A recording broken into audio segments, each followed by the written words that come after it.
예, 오늘은 그 새해에 좀 복을 많이 받을 수 있는 비결, 예, 복을 많이 받을 수 있는 그런 성경적인 비결에 대해서 좀 나눠보려고 합니다. 또한 우리가 새해 2024년에는 놓쳤던 복들은 없는지, 우리가 잊어버렸던 복들은 없는지 그런 것들 또한 나눠보는 시간을 갖도록 하겠습니다. 우리가 크리스천도 그렇고 뭐 크리스천뿐만 아니라 믿지 않는 자들도 그렇고 우리가 새해가 되면 그냥 주문처럼 서로가 하는 말이 있죠. 새해 복 많이 받으세요. 새해 복 많이 받으세요. 물론 믿는 자와 믿지 않는 자가 던지는 새해 복 많이 받으세요에는 굉장한 차이가 있습니다. 믿지 않는 자들이 던지는 새해 복 많이 받으세요에는 복의 근원을 모르죠. 그러니까 믿지 않는 자들은 복의 근원, 그러니까 이 복이 어디서부터 오는 복인지를 알 수가 없습니다. 그러니까 사실은 이거는 복이 아닌 거죠. 엄밀히 따지면. 그러니까 운인 거죠, 운. 그러니까 그들 입장에서 운인 거죠. 그러니까 어찌 보면 새해 복 많이 받으세요가 아니라 새해에 많은 운이 따르길 바랍니다. 차라리 이런 표현이 더 맞는 겁니다. 그죠? 복의 근원을 모르는데 복 받으세요라는 말을 할 수 없기 때문에.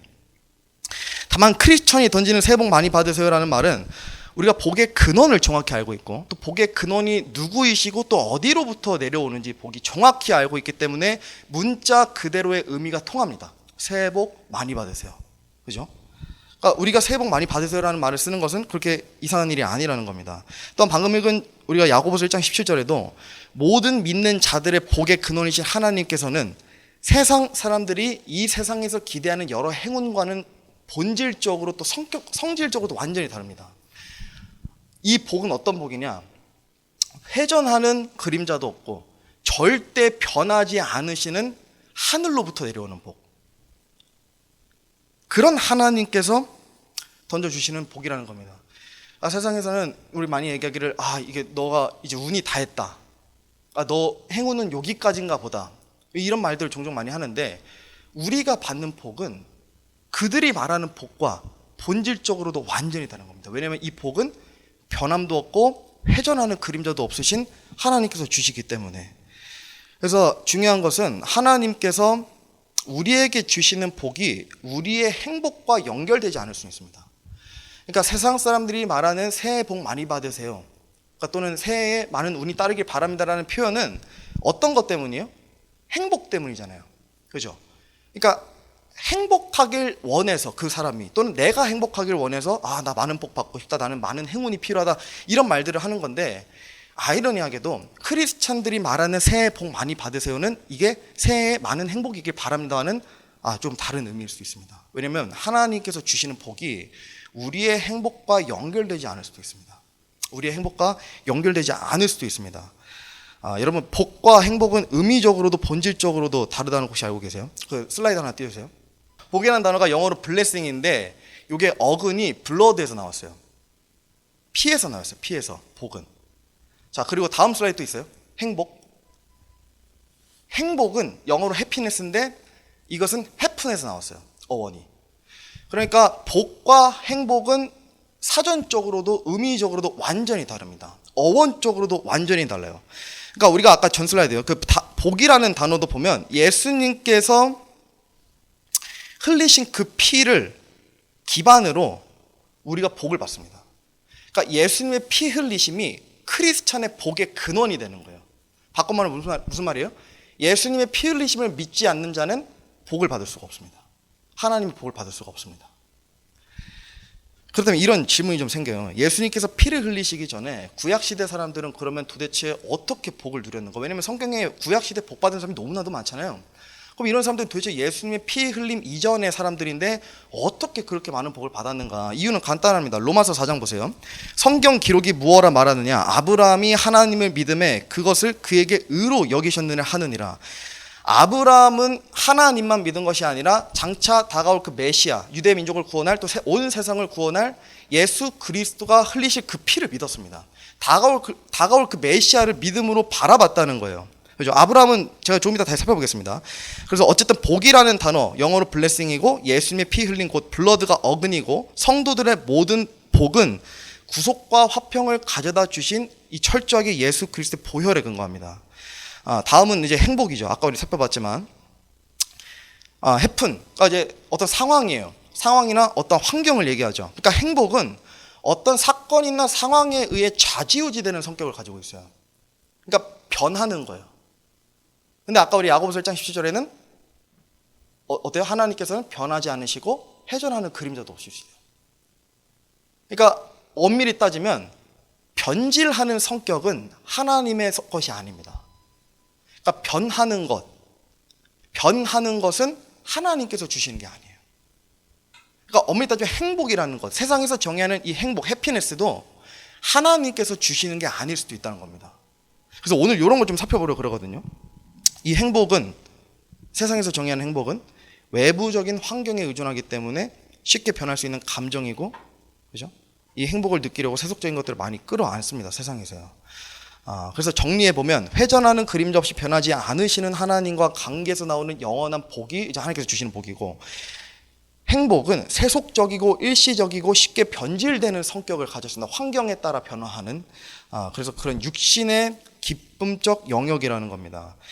하나님께서 사람들에게 복을 주시는 이유가 있어요. 크리스찬들에게 복을 주시는 이유가 있는데, 그것은 우리의 행복을 우선시해서가 아닙니다. 요 착각에서 많이들 못 벗어나요, 크리스찬들, 특히 젊은 크리스찬들이. 그러니까 내가 행복해야 하기 때문에 하나님께서 그 사람의 행복을 우선시해서 복을 주시는 게 결코 아니에요. 절대 아닙니다.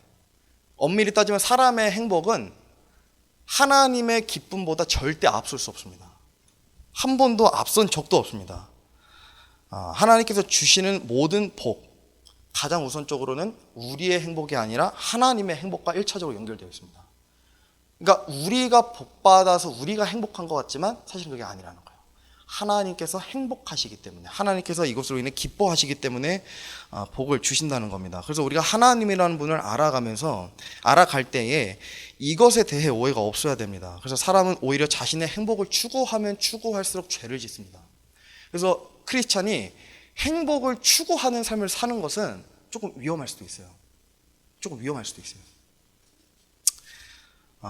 그래서 우리가 찬양하는 것, 오늘 박영민 님 아까 이제 찬양 이제 하시다가 이제 중간에 한번 이제 좀 이렇게 도전을 주셨잖아요. 너무 다들 안 부르시니까 좀 더 강하게 불러달라고 이제 도전을 주셨는데, 근데 굉장히 좋은 도전이에요. 그러니까 우리가 찬양하는 것, 기도하는 것, 말씀 읽는 건 우리의 기분에 따라 우리가 어쩔 때 찬양하고 어쩔 때 기도하고 어쩔 때 말씀 읽는 게 아닙니다. 우리 이 자리에 아침 일찍 나와가지고 찬양하는 거 어렵죠. 목소리 내는 거 어렵죠. 큰 소리로 찬양하는 거 얼마나 힘들어요. 아침부터 맨정신에 그것도 쉽지 않죠. 근데 우리의 기분과 우리의 상황이랑 전혀 상관없습니다. 하나님 찬양하는 거. 우리가 행복하기 위해서 찬양하는 것도 아니고요, 우리가 행복하기 위해서 기도하는 것도 아닙니다. 우리가 잘 먹고 잘 살기 위해서 말씀 읽는 것도 아니고, 우리가 똑똑해지려고 말씀 읽는 것도 아닙니다. 다 하나님의 기쁨을 성취하기 위해서, 그래서 우리가 하는 것들이라는 겁니다. 그렇죠? 우리의 선택에 달려있다고 오판하는 경우가 굉장히 많이 있습니다. 자, 로마서 11장 36절, 제가 몇 구절 그냥 빠르게 좀 읽어볼게요. 로마서 11장 36절, 모든 것이 그분에게서 나오고 그분으로 말미암으며 그분께로 돌아가나니 영광이 그분께 영원토록 있기를 원하노라. 아멘. 잠언 16장입니다. 주께서 자신을 위하여 모든 것을 만드셨나니 참으로 사악한 자도 악한 날을 위하여 만드셨느니라. 요한계시록 4장입니다. 오 주여, 주는 영광과 존귀와 권능을 받기에 합당하시오니 주께서 모든 것을 창조하셨고 또 그것들이 주를 기쁘게 하려고 존재하며 창조되었나이다. 그러니까 크리스찬의 존재는 딱 하나입니다. 주님을 기쁘시게 하려고. 다른 이유가 없어요. 그러니까 우리가 행복하려고 뭔가 자꾸 찾는데 굉장히 헛다리 짚는 거예요, 사실. 진짜 엄한 데다가 그냥 삽질하는 거예요, 진짜로. 우리의 행복은 하나님의 행복과 연결되지 않습니다. 하나님의 행복이 우리의 행복과 연결돼야 되는 것이지, 우리의 기쁨과 우리의 행복을 찾으려고 하는 순간 우리는 죄를 짓게 되어 있습니다. 따라서 사람이 자신의 행복보다 하나님의 행복을 우선시할 때 그 사람에게 복을 주어지고요, 그 사람에게 행복과 기쁨 또한 주시는 분이십니다. 하지만 중요한 것은 주님께서 주시는 행복은, 제가 반복해서 말씀드리지만, 주님께서 주시는 복은 우리의 행복과 연결되지 않을 수도 있어요. 이게 오늘 설교의 핵심이에요. 주님께서 주시는 복이 우리의 행복과 연결되지 않을 수 있습니다. 그래서 주님께서는 이미 복을 주셨는데 그 복을 셀 줄 모르는 사람들이 있어요. 행복하지 않기 때문에. 그러니까 내가 행복하면 하나님께서 주시는 복이고, 내가 행복하지 않으면 하나님께서 하나님께서 복을 안 주셨다고 생각하는 거예요. 그래서 하나님께서 이미 복을 많이 주셨는데 2024년도에 여러분들에게 이미 많은 복을 주셨는데 놓친 복들이 있을 수도 있습니다. 그러니까 세지 못한 복들이 있을 수도 있어요. 그 찬양 중에 그런 가사가 있잖아요. 받은 복을 세워보아라. 받은 복을 세워봐야 하는데 그 기준이 행복이 아니라는 겁니다. 제가 어제 우리 이사 1차 이제 여기 뭐라 해요? 1차 기환? 1차 이전? 1차 이전 끝났잖아요. 그리고 제가 다시 갔잖아요. 한번 기사님하고. 근데 사실 제가 그때 좀 작정한 게 있었거든요. 내가 그러니까 보니까 오는 길에 한 15분 걸리고 가는 길에 15분 걸리는데 이거 30분이면 복음 전하기에 충분한 시간이다. 그래서 제가 좀 작정하고 됐습니다. 어제 그래서 좀 고집 부려서 제가 막 그렇게 좀 제가 일부러 제가 혼자 간 것도 있는데, 근데 어제 타서 이제 제가 항상 그 복음 전할 때 낯선 사람에게 복음 전할 때 그 이제 레퍼토리가 있어요. 우리가 다 각자 레퍼토리가 있잖아요. 그 복음 전할 때. 그래서 그 레퍼토리대로 이제 그날도 이제 이제 어제도 좀 그렇게 좀 다가갔죠. 제 얘기하면서 이제 뭐 지금 교회 얘기하면서 지금 어떤 사람이다 하면서 내 소개를 하면서 이제 좀 마음의 문을 열어드리고, 그러면서 이제 뭐 요즘 힘든 일 없으시냐, 이 일이 힘들진 않으시냐, 뭐 가족 어떠시냐, 뭐 어려움 없으시냐 하니까 모르겠어요. 어제 하는 게 진짜 인도하셨는지 모르겠는데 이제 어제, 그러니까 그저께죠. 이사하기 하루 전날 막내 동생이 암 판정을 받으셨대요. 근데 뭐 일도 손에 안 잡히고 아무것도 생각 안 난다는 거예요. 이제 사형제신데 그분이 둘째신데 막내가 항상 이제 손에 꼽혔대요. 되게 아픈 손가락이었대, 막내가. 근데 종교를 가져본 적이 한 번도 없대요. 그러니까 보통은 종교를 한 번쯤은 어릴 때라도 가져볼 법한데, 사실 그 연세가 연배시면 한 번도 가져본 적이 없으시대요. 근데 그 병원에 가서 이제 투병을 시작하는 동생을 보는데 막 눈물도 나고 너무 힘들잖아요, 마음이. 또 사랑하는 막내 동생이니까. 근데 이제 기도를 너무 하고 싶은데 기도를 어떻게 해야 되는지 모르겠다는 거예요. 그러니까 어디다가 해야 될지도 모르겠고, 그러니까 기도를 아예 못했대요. 너무 뭔가 어디 붙잡고 막 뭔가 하고 싶은데, 하소연하고 싶은데 할 데가 없다는 거예요. 그래서 제가 이제 이거는 진짜 기회다 싶어서 제가 이제 복음을 전했죠.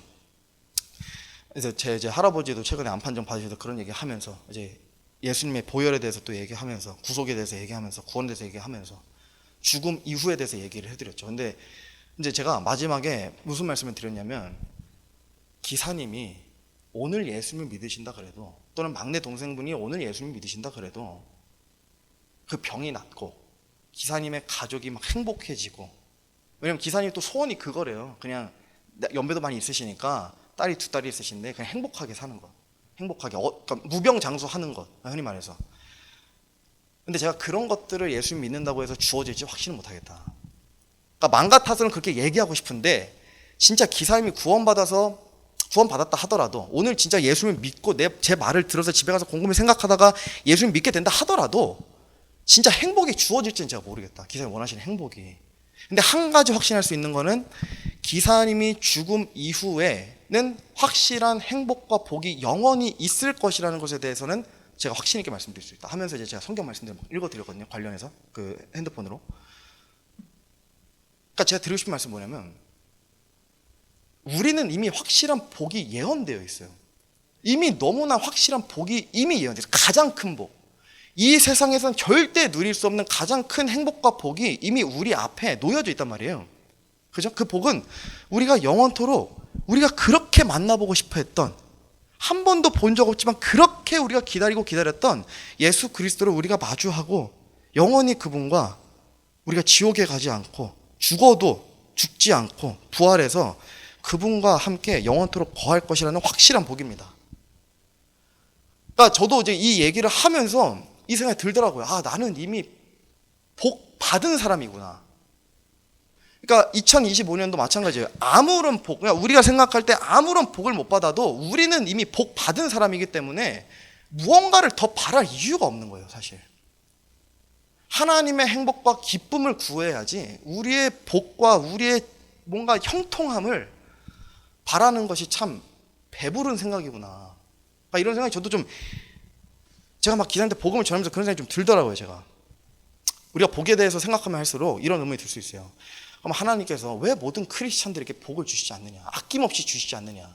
아니, 하나님은 사랑의 하나님이시면 그냥 모든 크리스천들 다 행복하고 형통하게, 좀 아픈 데도 없고 재산적으로도 좀 많이 주시고 좀 다들 부흥하게 해주시면 안 되나?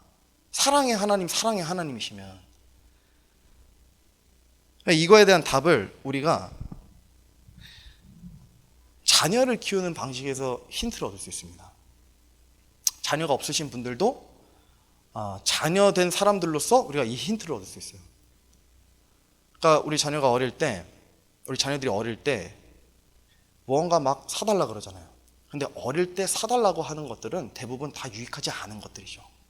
그러니까 예를 들어 뭐 불량식품도 있고, 그 중에는 뭐 몸에 안 좋은 것들 먹는 것 중에는, 또는 장난감 같은 것, 뭐 뿐만 아닙니다. 뭐 예를 들어 뭐 보고 싶다, 뭐 친구들이 오늘 가서 뭐 봤는데 뭐 이런 거 재밌다, 나도 이런 거 좀 틀어달라. 근데 다 유익하지 않은 것들이죠.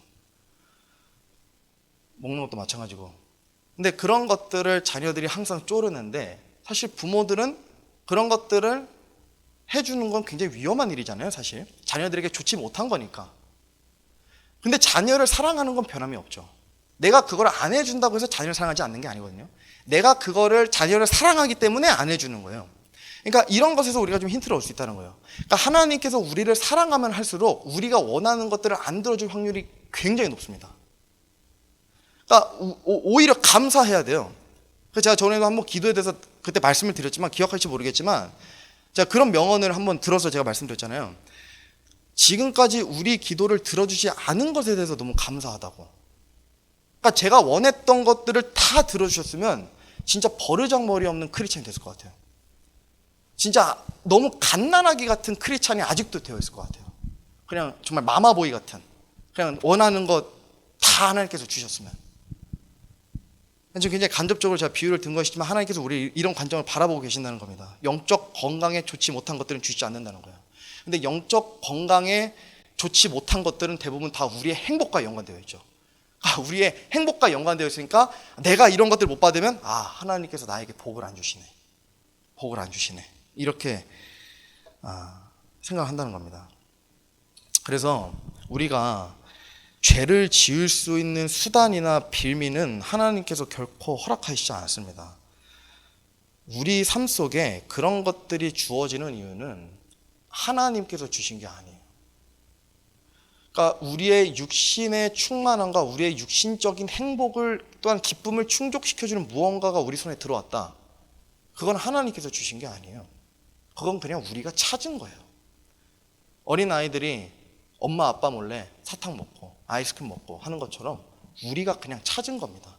근데 중요한 건 어린아이들이 그렇게 하면 이빨이 썩고 치과 가서 아프게 치료받고 몸이 건강에 좋지 못해서 치료받고, 이런 거 다 아이들의 책임이잖아요. 부모가 대신 건강을 대신 챙겨줄 수 있는 게 아니잖아요. 그런 것들은 마찬가지예요. 우리의 영적 건강에 좋지 못한 것들을 우리가 섭취하게 됐을 때 거기에 대한 책임도 우리가 져야 된다는 겁니다. 우리가 져야 돼요. 그래서 이런 것들에 우리가 불평하고 실증내고 짜증을 낸다면 그 아이는 불순종의 아이고, 영적으로 아까도 말씀드린 것처럼 버르장머리 없는 아이가 될 뿐입니다. 물론 우리는 항상 어린아이 같은 크리스찬으로 남고 싶어 해요. 그냥 너무 성장하고 싶지 않아 해요. 사실 너무 성장하고 싶지 않아요. 그냥 이 상태를 좀 유지하고 싶고, 그냥 이 정도도 좀 힘들다 하면서 스스로를 되게 위로하는, 그러니까 스스로 되게 위로하는 거야. 잘했다 하면서 이 정도도 나는 대단해. 내 주위 사람들 이렇게 비교해보면서 나는 이 정도도 굉장히 잘하는 거야.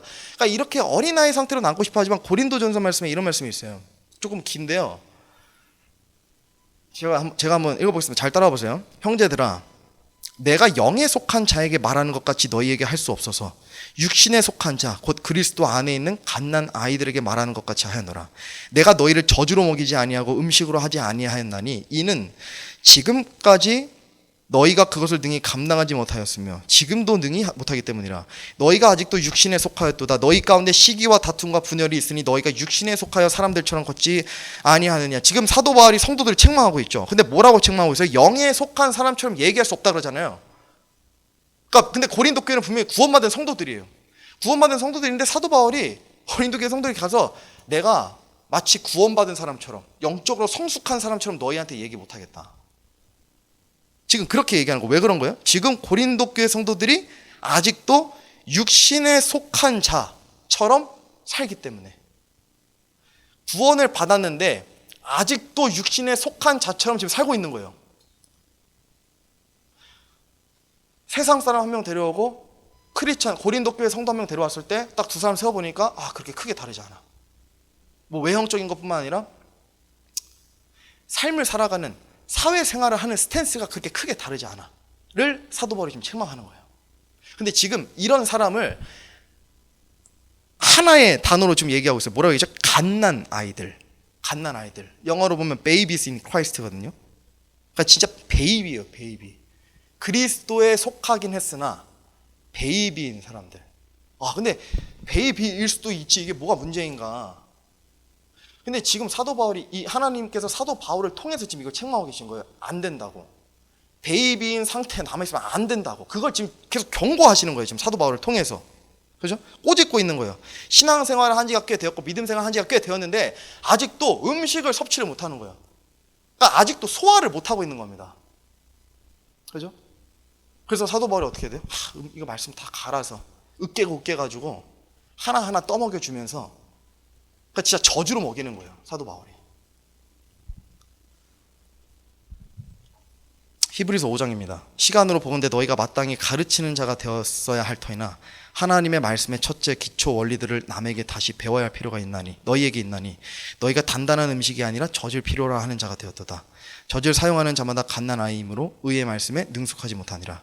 그러나 단단한 음식은 장성한 자들의 것이니 그들은 그것을 사용하여 자기 감각들을 단련시킴으로 선악을 분별하느니라. 성화의 교리에 있어서 필수적인 구절입니다. 성화 교리에 있어서 핵심 구절이에요. 사실 이 히브리서 5장 12절에서 14절이 영적으로 갓난 아이인 상태의 그리스도인, 베이비인 그리스도인은 면역력이 없어요.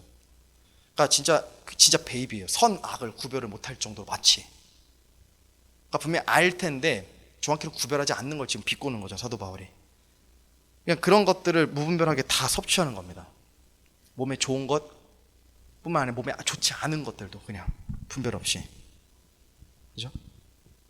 그래서 쉽게 죄를 짓고 남들에게 상처도 주고 옆에 사람들을 같이 넘어지기도 합니다. 이런 사람들은 하나님의 말씀의 첫째 기초 원리들을 다시 배워야 한다는 거예요. 주를 아는 지식과 신앙생활에서 가장 기본적이고 기초적인 것들을 다시 탐구하고 이해해야 할 정도라는 겁니다. 그럼 이거 한번 잘 들어보세요. 우리 중에도 있을 수 있습니다. 저도 포함이에요. 저도 말은 이렇게 저도 포함일 수도 있어요.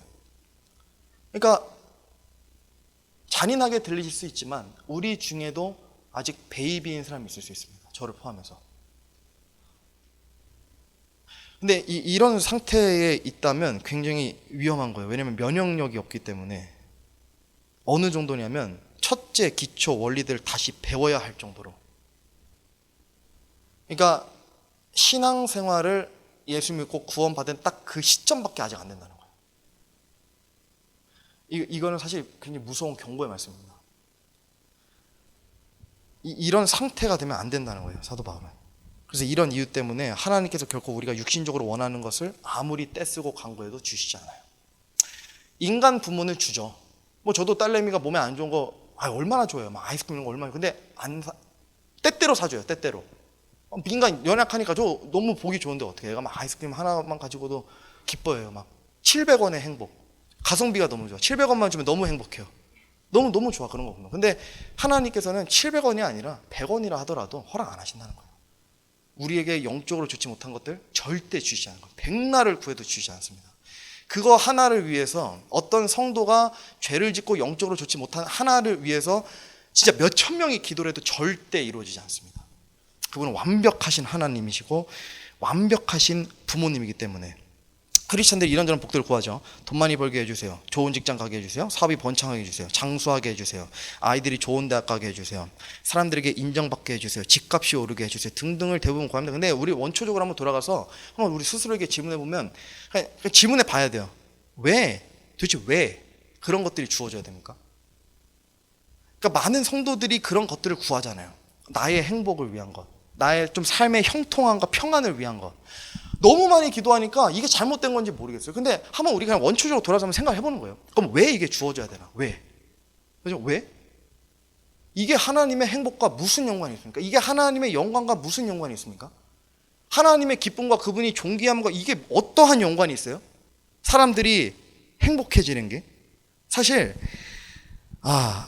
우리의 무병장수와 건강을 위한 강구도 마찬가지예요. 우리가 힘들고 싶지 않아서 장수하고 싶어서 건강을 구한다면 여러분 이거 하나님의 영광과 아무런 상관없습니다.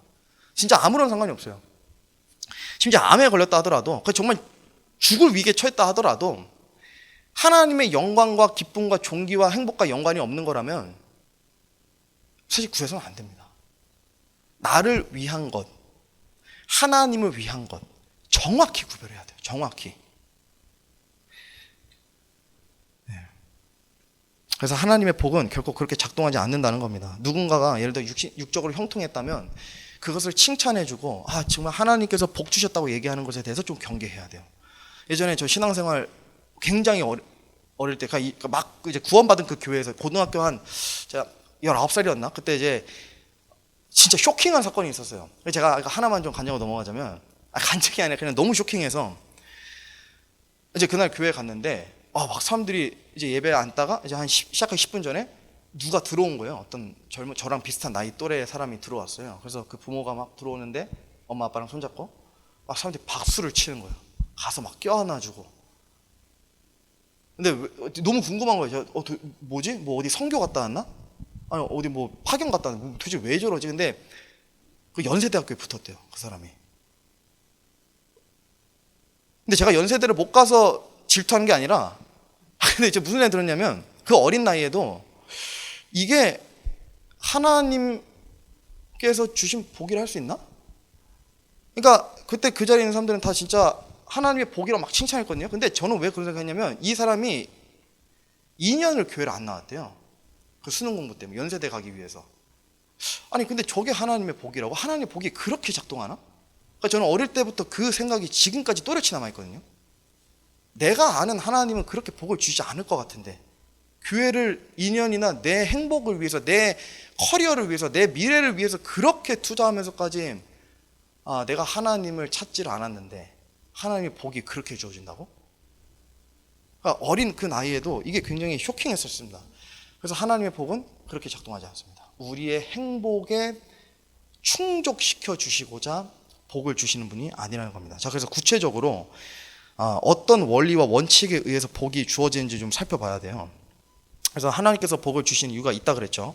그래서 여기까지 잠깐 정리하고 넘어가면 그것은 우리가 계속 살펴본 것처럼 복을 받는 사람을 위한 것 같지만 사실은 그게 아니라 복을 주시는 복의 근원이신 하나님의 기쁨을 위해서 복을 주신다는 것. 이게 일단 전제가 돼야 됩니다. 영광과 기쁨과 존귀를 위해서 그분께서 스스로 그렇게 하신다는 거예요. 그래서 하나님께서 우리가 원하는 것을 주시는 분이 아니라 정확히는 하나님께서 원하시는 것을 주시는 거예요. 그러니까 쉽게 말하면 하나님께서 주고 싶으신 거 주는 거예요. 근데 그게 우리의 그러니까 그분 워낙 입체적으로 일하시니까 그게 우리의 필요에 맞을 때가 있는 것이지 하나님께서 주시고자 하는 것을 주시는 것뿐입니다. 우리가 아브라함을 좀 아까 잠깐 살펴보기로 했었는데 우리 혹시 이 시간 창세기 12장 성경책 앞에 있으시면 창세기 12장 한번 가보겠습니다. 요거 오늘 좀 복과 그러니까 이 복이 미치는 범위 그리고 복의 대상 또 이 복이 얼마나 효력이 있는가에 대해서 좀 아브라함을 보면 좀 살펴볼 수 있어요. 12장 1절 2절 우리 다 찾으셨죠? 제가 읽겠습니다. 창세기 12장 1절 2절이에요. 그런데 전에 주께서 아브라함에게 이르시되 너는 네 고향과 친족과 아버지 집을 떠나 내가 너에게 보여줄 땅으로 가라. 내가 너로부터 큰 민족을 만들고 너에게 복을 주어 너의 이름을 크게 하리니 너가 복이 되리라. 그러니까 지금 아브라함이 아직 아브라함이에요. 그죠? 이름이 하나님께서 다른 아브라함 이름 주시기 전이죠. 12장에서 지금 믿음을 요구하시면서 동시에 복을 주시잖아요. 근데 잘 보세요. 심지어 아브라함은 지금 아직 아브람인데 복 자체가 될 것이라고 해요. 그죠? 2절에 보면 너가 많은 복을 받는 것 수준이 아니라 네가 복이 된다 그러잖아요. 그죠? 마치 복의 근원처럼도 얘기하시는 거예요. 이건 단순한 복이 아닙니다. 지금 이 복은 아브라함에서 끝나는 게 아니라 아브라함으로 인해 큰 민족들이 형성되고 믿음의 조상이라 불리면 심지어 예수님께서도 아브라함의 혈통으로 오셨습니다. 그죠? 이 복이 모든 이스라엘 민족에게 연결되기 때문에 아브라함 자체가 복이 된다는 거예요. 자, 근데 여러분 한번 잘 생각해 보세요. 이거 아까도 말씀드렸지만 이게 좀 중요한 내용이라 잘 집중해서 보셔야 돼요. 지금 여기 아직 창세기 12장은 아브라함이 막 처음 등장하는 시기예요. 그럼 아브라함이 자식이 있어요, 없어요? 없어요. 근데 지금 하나님께서 뭐라 그러시냐면 너로부터 큰 민족을 만든대요. 아브라함은 자녀가 없는데. 아브라함은 아직 자녀가 없는데 너로부터 큰 민족을 만든대요. 근데 하나님께서는 이 복을 성취하셨죠. 그러니까 이 약속을 진짜 성취하셨죠. 이스마엘도 주셨고 이삭도 주셨습니다. 물론 하나님께서 여기서 말씀하시는 큰 민족은 이스마엘이 아니라 이삭과 야곱으로 나오는 이스라엘 유대 민족입니다. 이스마엘이 아니라요. 어쨌든 이것도 됐습니다. 다 이루어졌어요. 그리고 이어서 보면 지금 복을 주신다 그러죠. 큰 민족 만들고 너에게 복을 주리라. 실제로 아브라함은 땅의 복과 많은 종들의 복을 가지고 있었고 많은 사람들도 누리고 있었고 많은 군사도 있었습니다. 심지어 아브라함은 땅의 복도 있었고 영적인 복들도 누렸어요. 그렇죠? 그리고 마지막으로 이스라엘 모든 후손들의 복의 통로이자 근원지가 될 것이라고도 이름 자체로 확정을 해주신 겁니다. 아브라함을. 이것도 이루어졌고 이미 과거에 다 정산이 끝난 일입니다. 이것들은 이미 다 성취된 일이에요. 자, 근데 지금 앞에 우리 1절에 보면 그렇죠. 1절 내가 너에게 보여줄 땅으로 가라. 근데 땅에 대한 복은 아직 확정이 아니에요. 땅으로 가라 그러셨지 내가 너에게 어디서부터 어디까지의 땅을 너에게 전부 다 줄게 라고 얘기하신 게 아니죠. 자, 근데 창세기 조금 뒤로 넘기자. 13장 보세요. 자, 13장 14절 15절 13장 14절 15절 제가 읽어볼게요. 롯이 아브람과 갈라선 뒤에 주께서 아브람에게 이르시되 이제 네 눈을 들어 네가 있는 곳에서부터 북쪽과 남쪽과 동쪽과 서쪽을 바라보라. 너가 보는 온 땅을 내가 너와 너 씨에게 영원히 주리라. 그러니까 여기서 약속이 됐네요. 그죠? 하나님께서 아브람이 원하는 아브람에게 많은 땅들을 주실 것이라는 약속을 주셨습니다. 뭔가 언약이 확정된 거예요. 약속을 주신 거예요. 자, 그리고 이거를 인지한 상태에서 우리 한번 조금만 더 넘어가서 창세기 15장 가보세요. 15장 18절 한 구절만 보겠습니다. 아까 그 약속이 이제 딱 구체적으로 언약으로 확정되는 시점이에요. 15장 18절 바로 그날에 주께서 아브람과 언약을 맺으며 여기 정확히 나오죠. 커버넌트 언약이 딱 맺어진 거예요. 이르시되 내가 이 땅을 이집트 강에서부터 그 큰 강 곧 유프라테스 강까지 너의 씨에게 주었노니. 중요한 것은 하나님께서 이집트 강에서부터 저 큰 강 곧 유프라테스 강까지 해당하는 모든 영역의 메소포타미아 지역의 땅을 아직 주신 게 아니거든요. 엄밀히 따지면 아직 이건 이루어지지 않았습니다. 이때도 이루어지지 않았어요. 근데 여기는 지금 보면 확정문은 했어요. 내가 너의 씨에게 주노니. 그죠? 근데 아직 받질 않았는데. 이게 혹시 다음 슬라이드 한번 띄워보실래요? 그렇죠. 우리 아까 지금 18절에서 봤던 그 언약, 그러니까 이집트 강에서부터 유프라테스 강까지 해당하는 영역은 사실 지금도 이들이 받은 적이 없습니다. 지금 이스라엘 면적, 그러니까 그 약속된 땅의 일부인 22,000km 제곱이 이스라엘 공식 면적이거든요. 근데 언약된 땅의 범위가 이게 이제 신학자들이 추정하기로 이집트 강, 그러니까 이집트 강에 대한 견해가 많아요. 그러니까 나일 강도 있고 막 와디 강도 있고 여러 가지가 있는데, 근데 상관없어요. 와디 강이든 나일 강이든 어쨌든 이집트 강이라고 하셨으니까 이집트 부근에 있는 강이죠. 이집트 강에서부터 유프라테스 강까지, 이게 아마 나일 강 기준으로 지금 제가 잰 것 같은데, 이게 그냥 대략 30만 킬로미터 제곱에서 50만 킬로미터 제곱입니다. 엄밀히 따지면 하나님께서 언약으로 주신 땅에 지금 10%도 차지 못한 거예요. 근데 이건 오늘이고 오늘날이고, 그럼 과거에 다윗 왕국도 그렇고 솔로몬 왕국 때 이것을 가지지 않았는가로 많은 사람들이 추측하거든요. 근데 일단 첫 번째, 솔로몬 왕국 때가 다윗 왕국 때보다 더 컸는데, 솔로몬 왕국 때 솔로몬 왕이 다스린 면적은 언약된 땅의 범위 전체가 아닙니다. 전체를 다스린 적이 없어요, 솔로몬은. 그리고 심지어 여기서는 영원히 너의 씨에게 준다 그랬는데, 솔로몬은 이스라엘이 영원히 다스리지 못했죠. 바벨론 제국에게도 빼앗겼고 아시리아 제국에게도 뺏겼습니다. 그러니까 아직 안 된 거예요. 그럼 이제 이런 견해도 있어요. 그러면 이건 그냥 추상적인 게 아니냐, 그냥 추상적으로 그냥 저 그렇게 많은 땅, 그냥 그 많은 땅을 그냥 뭉뚱그려서 얘기하신 게 아니냐, 주겠다고. 근데 그것도 아닙니다. 제가 이런 해석을 별로 안 좋아해요. 제가 왜 안 좋아하냐면 추상적으로 나오는 거, 마치 그러니까 흔히 말해서 비유법이라고 하잖아요. 비유법은 제가 보나 여러분들이 보나 누가 보나 비유법이에요. 딱 그렇게 그냥 써 있어요. 비유법 같이 기록이 되어 있는데, 이거는 지금 정확한 경계가 있고 지명 이름이 나오잖아요. 그리고 거리가 있습니다. 그러니까 이거는 문자 그대로의 땅이에요. 땅의 넓이에요. 이집트 강에서부터 유프라테스 강까지의 두루두루의 모든 넓은 영역을 통틀어서 하나님께서 언약을 주신다는 거죠. 그리고 마지막 견해는 이걸 이제 교회가 성취했다. 왜냐면 지금 교회는 다 있잖아요. 사실 이것보다도 많이 있겠죠. 뭐 국가적으로도 있고 다 있는데 교회는. 근데 아브라함은 전적으로 유대인 한정이죠. 그러니까 아브라함은 유대인들과 관련된 언약입니다. 그러니까 우리와 관련된 언약이 아니에요. 교회는 이 언약하고 전혀 상관이 없어요. 교회는 전혀 상관이 없어요. 그죠? 이 언약이 왜 아직까지도 성취되지 않았을까요? 분명 하나님께서는 분명히 복을 주셨어요. 어떤 복이냐면 이 많은 땅을 복으로 주신 거예요. 너의 모든 씨가 이걸 차지하겠다고. 근데 이 복이 아직 안 이루어져서 그러면 하나님의 복이 철회될 수도 있는 건가? 하나님의 언약이 파괴될 수도 있는 건가? 라는 의문이 들기도 하지만 이 언약은 사실 이미 2000년 전에 딱 성취가 될 뻔했어요. 예수님께서 이 땅에 오셨을 때. 근데 문제는 이 언약을 받은 유대인들이 예수님을 발로 걷어찬 거예요. 너 우리 메시아 아니야. 그래서 예수님께서, 하나님께서 플랜 B를 세우신 게 이방인 교회잖아요. 우리 같은 교회 시대를 2000년 동안 중간에 껴버리신 겁니다. 보세요. 하나님의 그러니까 유대인 예수님께서 오신 그 시기가 있고 여기 천년왕국이 있습니다. 이 사이에 교회 시대가 꼈어요. 근데 원래는 교회 시대가 없었어요. 그럼 바로 천년왕국인데, 문제는 유대인들이 그걸 발로 걷어차니까 중간에 교회 시대가 껴버린 거예요. 우리같이. 우리가 복인 거죠. 우리가 굉장히 복 받은 거죠. 사실 우리가 굉장히 복 받은 거예요. 근데 어쨌든 유대인들이 복을 발로 찬 겁니다. 그래서 이 언약이 언제로 미뤄졌냐? 교회 시대가 끝나는 2000년 교회 시대가 끝나는 그 후로 미뤄진 겁니다. 그래서 저 땅은요, 유대인들이 천년 왕국 때 받는 땅입니다. 천년 왕국 때 7년 대환 단계가 이제 교회 시대가 끝나면 7년 대환 단계가 시작되잖아요.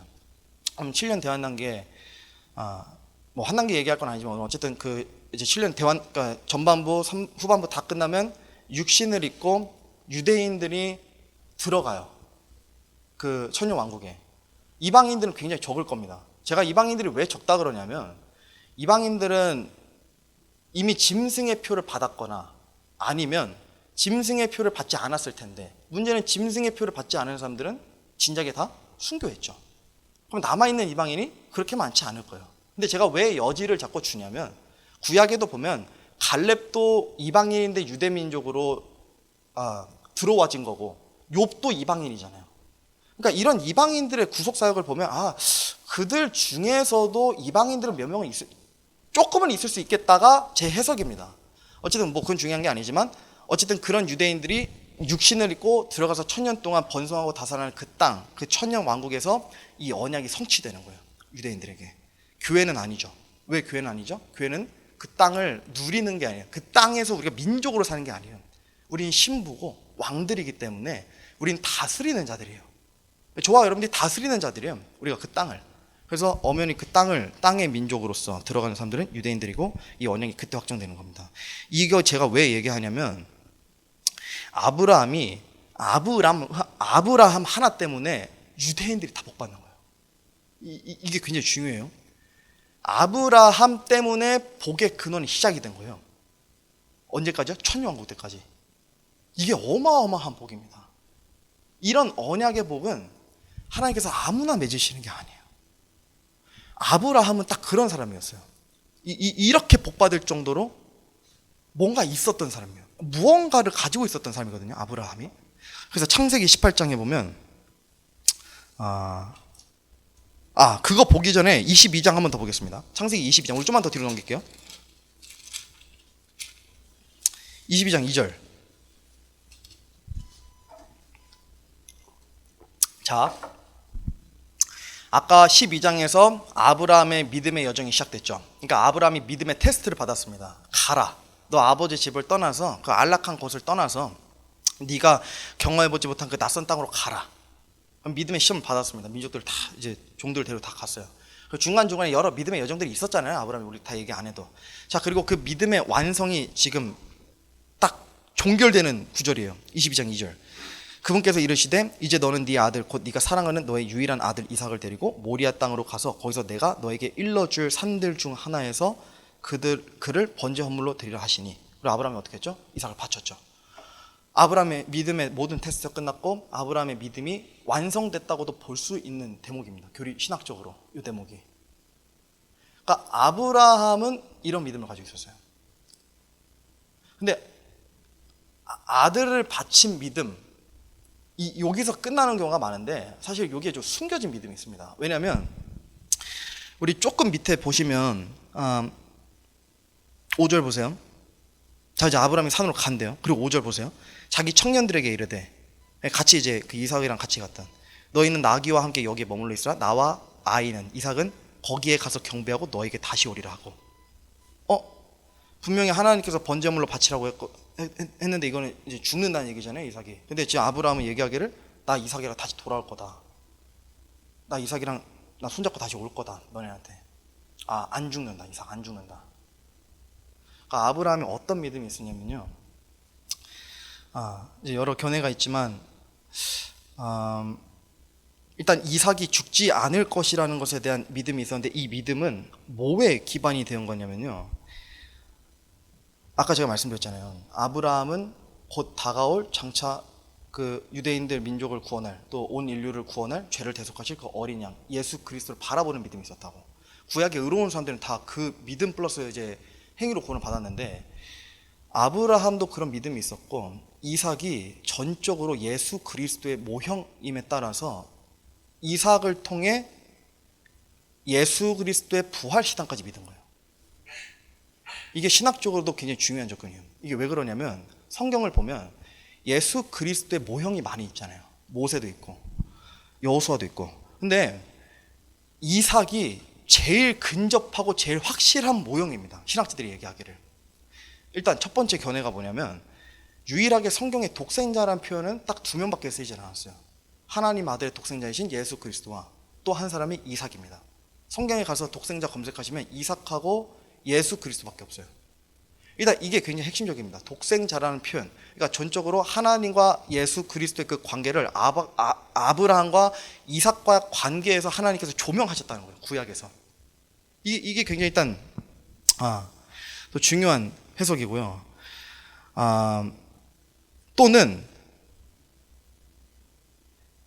이삭이 지금 22장을 보니까 모리아 산에 가서, 그렇죠, 정확히는 모리아 땅으로 가서 어떤 산에서 번제 헌물로 드려질 뻔했어요.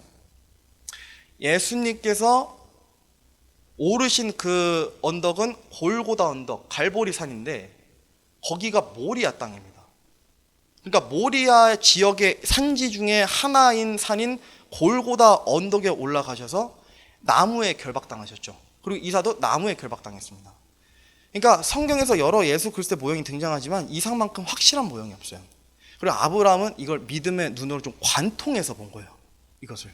그래서 내가 이삭이랑 다시 돌아올 것이다. 이것에 대한 확실한 믿음이 있었다는 겁니다.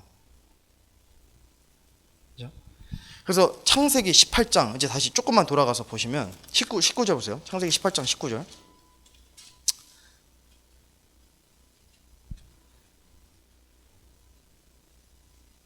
네, 다 찾으시죠. 읽어볼게요. 이는 내가 그를 알기 때문이라. 그가 자기 아이들과 자기 뒤에 있을 집안 사람들에게 명령함으로써 그들이 주의 길을 지켜 주의 지를 지켜 정의와 판단의 공의를 행하게 하리니 이로써 주가 친히 아브라함에 관하여 말한 모든 것들을 그에게 이루리라 하시고. 그러니까 여러분 제가 아브라함 얘기를 했던 이유는 뭐냐면 다른 게 아닙니다. 아브라함은 딱 이런 사람이었어요. 그러니까 받은 복을 셀 줄 아는 사람, 그리고 받을 복까지 계산하고 셀 줄 아는 사람. 그러니까 아브라함이 이런 믿음의 통찰력이 있었고 또한 아브라함이 받은 복들을 셀 줄 아는 사람이었기 때문에 지금 하나님께서도 그를 아신다고 얘기하잖아요. 지금 뭘 아신다는 거예요? 아브라함의 이름을 아신다는 거예요? 아브라함의 가족 관계를 아신다는 거예요? 아니에요. 하나님께서 아브라함 아신다는 거는 내가 쟤를 진짜 인격적으로 가까이 안다는 거예요.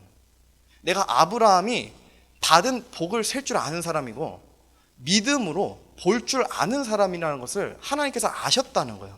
그죠? 그 정의가 뒤에 나오잖아요. 그가 자기 자녀들과 자기 뒤에 있을 자기 집안 사람들에게 명령까지 했대요.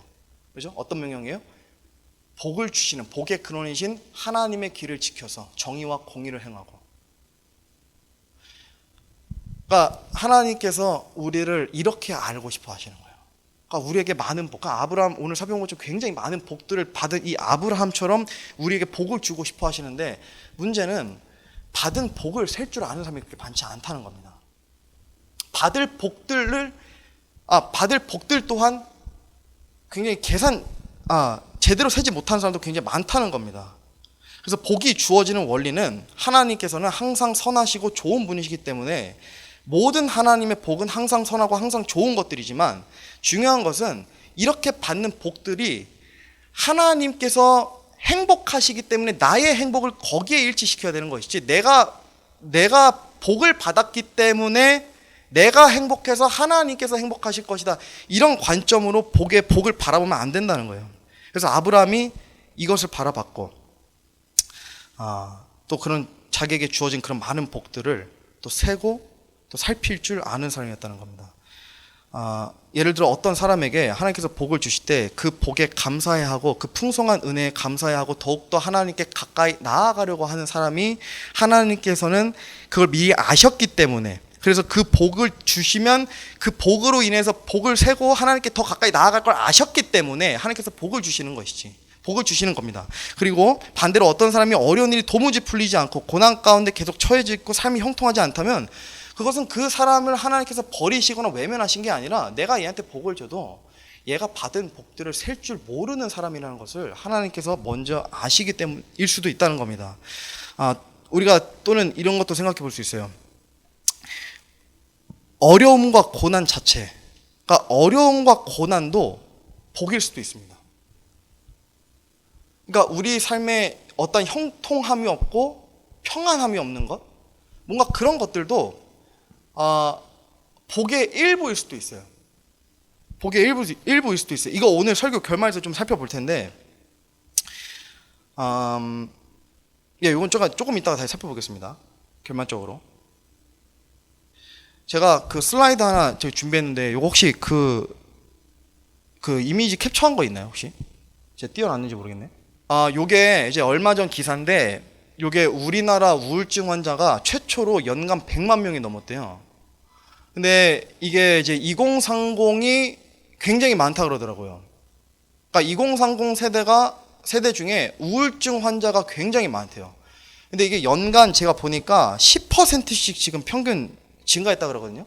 2017년부터 매년 7%에서 10%? 그러니까 계속 우울증 환자가 늘고 있는 거예요. 근데 이런 추세를 보니까 제가 느끼는 게 뭐냐면, 행복의 기준이 사회에서 정의를 해버리기 때문인 것 같아요. 그러니까 사람은 사실 행복의 기준을 명확히 정의할 수가 없어요. 이게 왜 그러냐면 행복이 상대적이거든요. 그러니까 예를 들어 내가 혼자 있으면 모르겠는데 옆에 누군가가 같이 붙어 있고 그 사람이 내 삶보다 더 많은 것을 누리게 되면 그 사람을 보고 행복하다고 여기기 시작을 하는 거예요.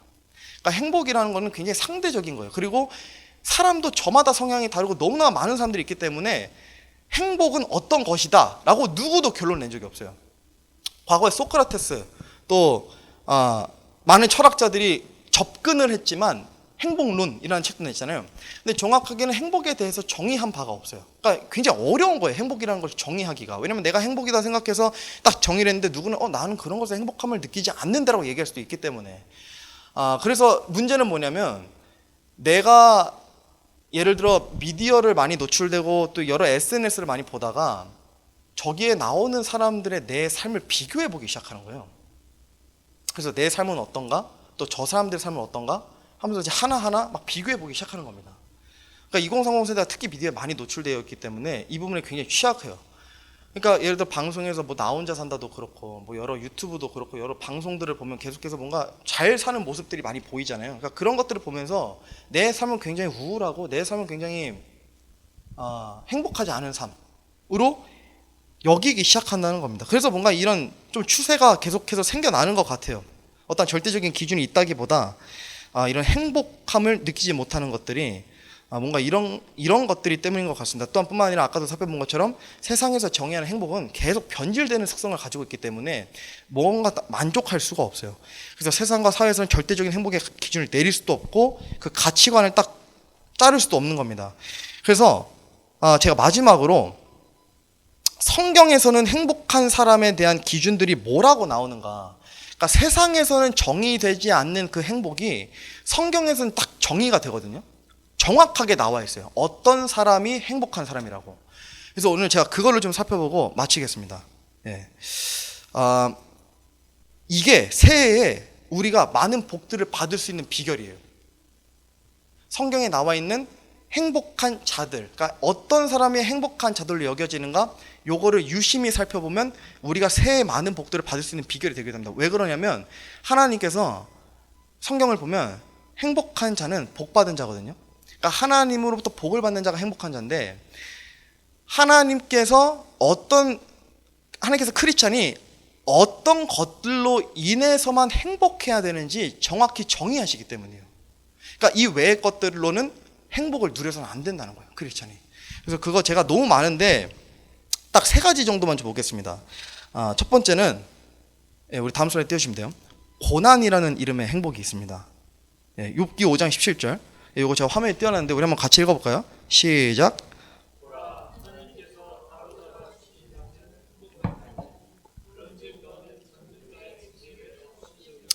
그죠? 바로 잡아주시는 자가 행복한 자래요. 근데 이게 지금 또 여기도 보니까 딱 확정해서 얘기하죠. 행복한 자다. 행복할 것이다도 아니고 무조건 행복한 자다. 근데 바로 잡아주시는 게 행복하기가 쉽지 않습니다. 그죠? 그러니까 세상에서 보면 이건 행복이 아니에요. 이건 행복이 아니에요. 어떻게 바로 잡아주시는데 이게 행복할 수 있겠습니까? 왜냐하면 주님의 손길은 생각보다 부드럽지 않잖아요. 우리가 알고 있다시피 거칠기도 하고 아프기도 하고 눈물 난 만큼 고통스러울 때도 있습니다. 주님의 바로 잡아주심이. 근데 지금 욥이 기록한 바에 따르면 이런 것들 또한 복이래요. 복. 바로 잡아주시는 복. 2024년에 이 복을 받았는데 놓친 분들이 계실 수도 있어요. 그러니까 저도 생각해보니까 좀 그런 것 같아요. 그러니까 이런 복들이 좀 있었는데 제가 그거를 세지 못했던 것 같기도 해요. 이걸 복으로.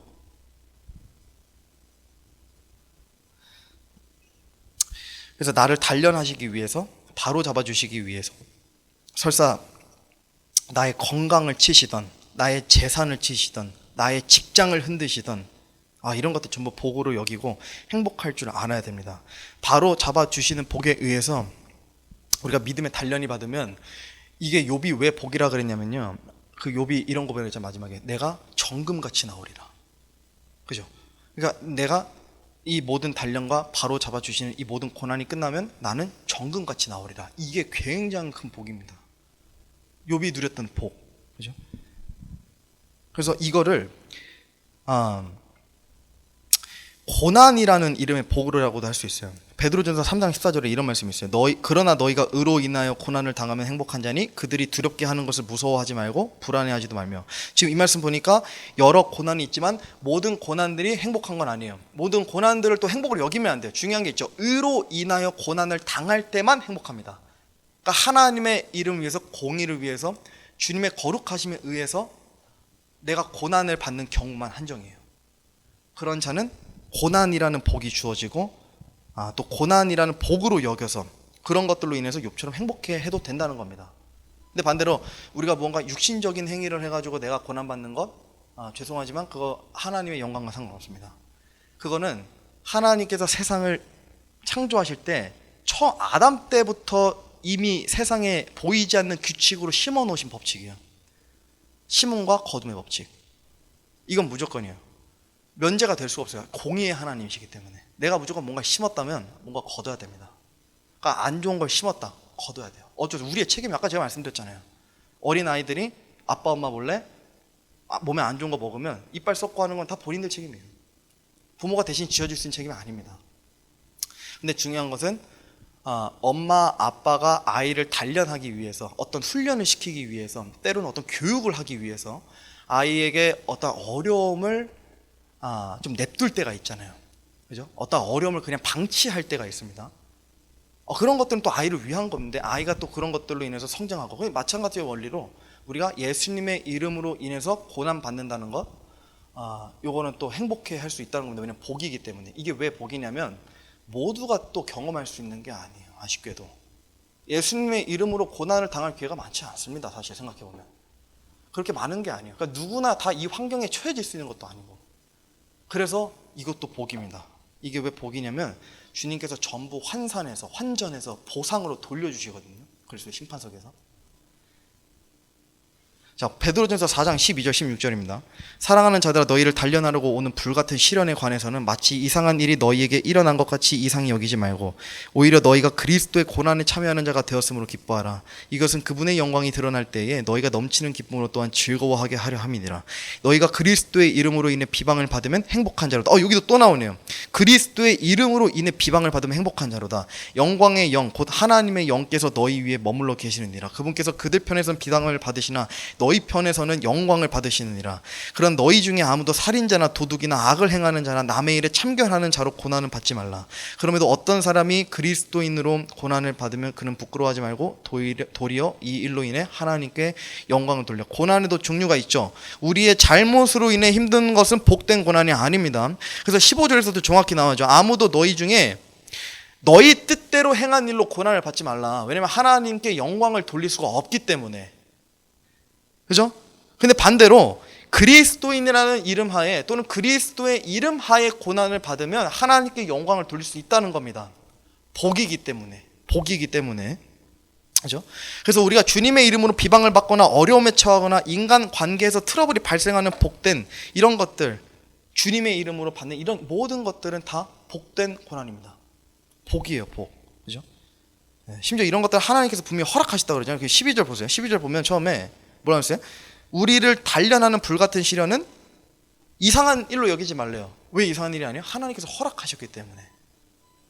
여러분들, 저와 여러분들에게 보상해 주시려고, 단련해 주시려고 허락하신 겁니다. 이런 것들은. 그래서 크리스천은 오히려 높아지고 인정받는 것으로부터 행복이 아니라 오히려 비방받고 미천하게 여겨지고 강제로 낮아질 때, 이럴 때 우리가 행복해야 된다는 겁니다. 복이기 때문에. 이거 할 줄 아는 사람 그렇게 많이 없습니다. 자, 두 번째로 주를 두려워하면서 얻는 행복입니다. 다 끝났습니다. 잠언 28장 14절에요. 항상 두려워하는 자는 행복하거니와 자기 마음을 강팍하게 하는 자는 해악에 빠지리라. 믿음 생활에서 주를 두려워할 줄 모르면 출발을 할 수가 없어요. 주를 두려워하는 것이 모든 지식의 시작, 모든 지혜의 시작이거든요. 그러니까 주님을 두려워하게 할 줄을 모르면 신앙생활이라는 것을 앞발조차도 내딜 수가 없어요. 신앙생활은 우리가 예수님을 믿고 살아가는 것이 그냥 신앙생활 아닙니다. 예수님을 오늘 믿고 그냥 오늘부터 그냥 적절하게 때로는 말씀 읽고 때때로는 뭐 시간 되면 기도하고 살면서, 이거 신앙생활 아닙니다. 신앙생활로 인정받는 시간은 굉장히 적어요. 여러분, 생각보다 매우 적어요. 주를 두려워하는 가운데 주님께서 주시는 지혜와 지식으로만 살아갈 때 신앙생활이라고 인정받는 겁니다. 그 나머지 시간은 사실 그냥 보너스 시간이에요. 엄연히 따지면 그냥 신앙생활의 그냥 기회의 시간이라고 보시면 돼요. 근데 엄연히 우리는 신앙생활을 넘치게 해야 되는 자들로서 주님을 항상 두려워해야 될 필요가 있습니다. 주를 두려워한다는 것을 표현하면 잘 생각해 보세요. 이게 주를 두려워한다는 게 진짜 문자 그대로 벌벌 떤다는 두려움도 있지만, 솔로몬이 잠언에서 말하는 주를 두려워한다는 것은 정확히 말하면 경외심이 표현된 거예요. 경외심. 그분이 세상을 만드신 것들을 보고, 우주를 보고, 행성 그 수천 수만의 행성 은하계들을 보면서, 또는 거기까지 안 가도 돼요. 그냥 사시사철 그냥 때에 따라 맺어지는 열매와 그냥 그런 들판의 꽃들을 보면서 하나님의 섭리를 볼 수 있잖아요. 그냥 그런 것들만 보더라도 모든 참새들이 적재적소에 항상 알맞게 먹이시는 주님의 그 일하심을 보면서 얼마나 경외심이 들어요, 하나님한테. 그죠? 그런 것을 기반으로 하나님의 전지전능하심과 위대하심을 묵상할 수 있고, 우리가 주를 두려워할 줄 알게 되는 겁니다. 그래서 주를 두려워하지 않으면 우리가 아직 하나님에 대해서 잘 모르는 것일 수도 있어요. 그래서 하나님을 제일 잘 알고 가까이 나아가려고 하는 사람의 특징은 일단 주를 두려워하는 사람, 주를 두려워할 줄 아는 사람. 요게 신앙생활의 진짜 신발끈과도 같은 겁니다. 신발끈 같은 거. 히브리서 12장 28절 29절 보세요. 그러므로 우리가 움직일 수 없는 왕국을 받을진대 은혜를 소유하자. 이 은혜를 힘입어 우리가 공경하는 마음과 하나님께 속한 두려움을 가지고 받으실 만하게 하나님을 섬길지니 우리 하나님을 소멸시키시는 분이시니라. 사랑의 하나님, 은혜의 하나님, 온유의 하나님, 인자하심의 하나님을 묵상하기 전에 이걸 묵상하셔야 돼요. 하나님은 두려운 하나님이시다. 두려운 하나님이시다. 공의롭고 두려움의 하나님이시다. 거기에서 비롯해서 사랑이 나오는 거예요. 거기에서 비롯해서 온유함이 나오는 거고. 일단 이게 제일 중요합니다. 거룩하신 하나님, 공의의 하나님, 두려우신 하나님. 마태복음 10장 28절입니다. 몸은 죽여도 혼은 능히 죽이지 못하는 자들을 두려워하지 말고 오직 혼과 몸을 능히 지옥에서 멸하시는 분을 두려워하라. 전도서 12장입니다. 우리가 전체 일의 결론을 들을지니 하나님을 두려워하고 그분의 명령들을 지킬지어다. 이것이 사람의 온전한 의무이니라. 전도서는 솔로몬이 죽기 전에 쓴 기록이에요. 그리고 12장 13절은 마지막 구절 부근에 있는 구절이에요. 그러니까 솔로몬이 내가 죽기 전에 딱 이 마침표를 찍는 거예요. 자기 신앙생활의 여정을. 모든 부와 모든 것을 듣던 솔로몬이 전체 일의 결론이래요. 하나님을 두려워하라. 하나님을 두려워하라. 그리고 명령을 지키고. 이것이 사람의 유일하고 온전한 의무입니다. 하나님을 두려워하고 그분의 명령을 지키는 것. 주를 두려워하는 것은 신앙생활에 아까 제가 말씀드렸지만 신발끈과도 같다 그랬잖아요. 그러니까 성화의 첫걸음인데 이거 제가 하는 말이 아니에요. 성경에 여러 구절이 있지만 제가 특히 이제 다윗의 표현을 굉장히 좋아해서 우리 시편 두 구절만 딱 보겠습니다. 시편 112편 1절입니다. 너희는 주를 찬양하라. 주를 두려워하며 그분의 명령들을 크게 즐거워하는 자는 복이 있도다. 주를 두려워하며 그분의 명령들을 크게 즐거워하는 자는 복이 있도다. 이거 좀 아이러니한 표현이에요. 왜냐하면 주님의 명령은 우리가 따를 수는 있지만 이걸 즐거워하고 기뻐하기는 굉장히 어려운 명령들이 많거든요. 예를 들어 보세요. 나보다 못한 사람을 내가 생각할 때 나보다 더 낮게 여기는 것, 어려운 자들에게 먼저 다가가서 손 내미는 것, 주님의 이름으로 헌신하고 수고하는 것, 내가 원튼 싫든 복음 전해, 이런 것들 사실 우리가 주님 명령이니까 강제적으로 할 수는 있지만 이것을 기쁨으로 여기고 이걸 진짜 즐거워하기까지는 굉장히 어려운 겁니다. 그래서 다윗이 뭐라 그러냐면 이게 복된 것과 연관이 있는, 그러니까 이게 복이기 때문에 이것을 즐거워하고 기뻐할 수 있다는 겁니다. 시편 115편 13절입니다. 작은 자든 큰 자든 주를 두려워하는 자들에게는 그분께서 복을 주시리로다. 어떤 자에게 복을 주신다고요? 인종을 막론하고 그냥 정말 믿음의 어떤 그런 걸 막론하고 그냥 주를 두려워하는 자들에게 복을 주시는 거예요. 주를 두려워하는 자들에게. 그래서 우리가 아까 아브라함을 살펴봤지만 사실 아브라함은 모든 부분에서 하나님을 두려워하는 사람이었어요. 아브라함은 진짜 하나님을 두려워하는 사람이었어요. 그리고 누구보다 가까웠던 사람이고. 그래서 복을 받은 대상은 주를 두려워하는 자들 한정입니다. 아직 많은 복을 받아본 적 없거나 하나님을 아브라함처럼 가까이 대하지 못했다면 그 이유가 여기에 있을 수도 있습니다. 아직 주를 두려워할 줄 모르기 때문에. 자, 마지막 세 번째입니다. 지혜를 찾는 자가 누리는 행복입니다. 잠언 3장 13절에 지혜를 찾는 자와 명철을 얻은 자는 행복하니, 여기서도 다 이렇게 나오네요. 그냥 행복하니, 무조건 행복하대, 행복할 수도 있을 거야가 아니라 무조건 행복하대요. 그냥 지혜를 찾는 자가 행복하다 그럽니다. 이게 참 행복하기 쉬운 조건 같지만 이거는 근데 그렇지 않습니다. 지혜와 행복이 연결되려면 행복의 가치관이 전환이 돼야지만 가능해요. 그러니까 아까 우리가 그 표도 살펴봤지만 세상에 있는 모든 사람들이, 그러니까 믿지 않는 사람들도 포함해서 행복의 가치관이 하나님께서 정의하신 행복의 가치관처럼 바뀌면 우울증 있을 수가 없어요. 있을 수가 없어요. 우리도 마찬가지, 크리스천도 마찬가지예요. 행복의 가치관이 완전히 뒤바뀌어야 돼요. 완전히 트랜지션 돼야 돼요. 정말로 뼛속까지 바뀌어야 돼요. 우리가 생각하는 행복은 그냥 뇌에서 도파민이 분비되고 그것으로 인해서 기쁨과 즐거움이라는 신호가 쏴지는 것, 이런 걸로 인해서 내 몸이 반응하는 것, 내 뇌가 움직이는 것, 생각하는 것, 이런 것들을 행복하다고 여기지만 아니라는 거예요. 절대 아니에요. 이건 행복이 아니에요. 이건 그냥 착각이에요. 착각. 크리스천이 행복할 수 있는 것들은 오늘 살펴본 이런 것들입니다.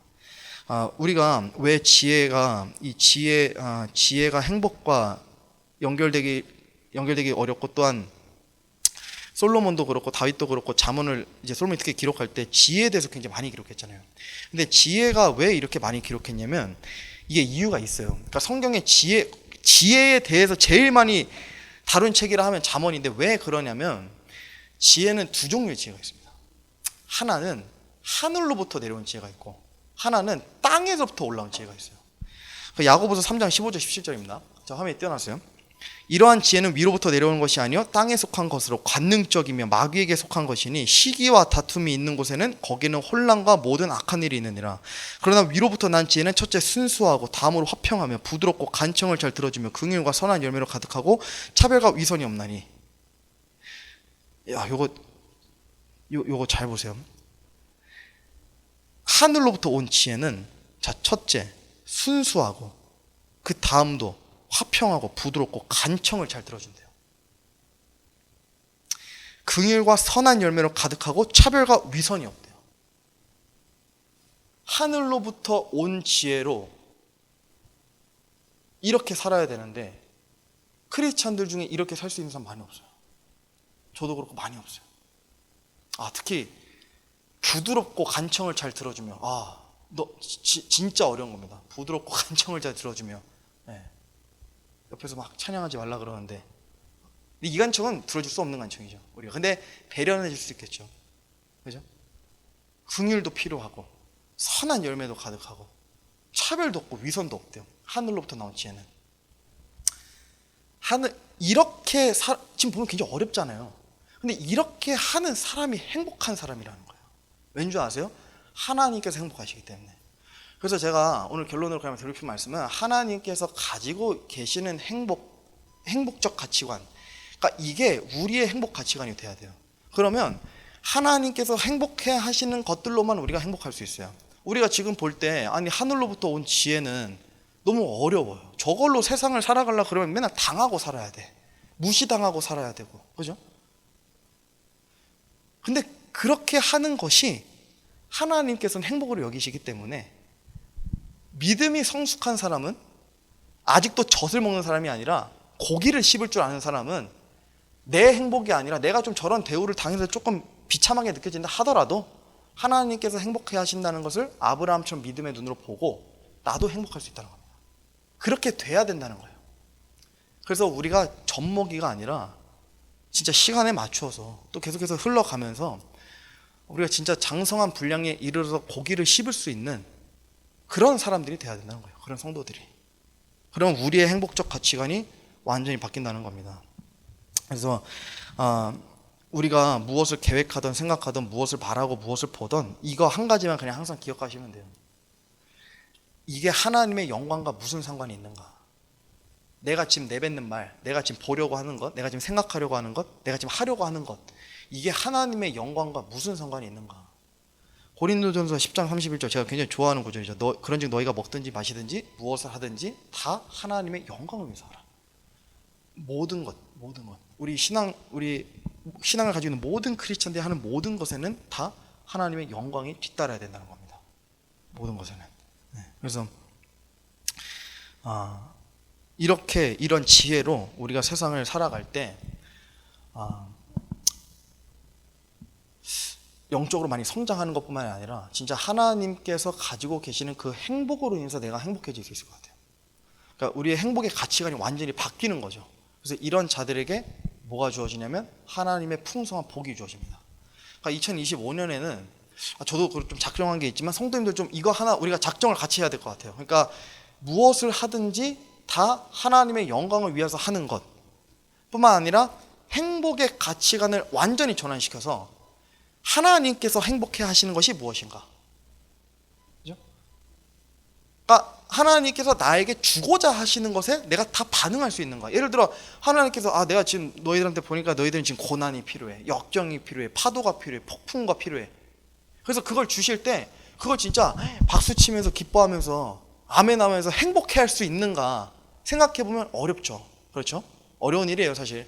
근데 그렇게 돼야 된다는 거예요. 아까 사도 바울도 그래서 젖먹이로 남아 있는 게 아니라 고기를 씹을 줄 아는 그 단계까지 가야 된다.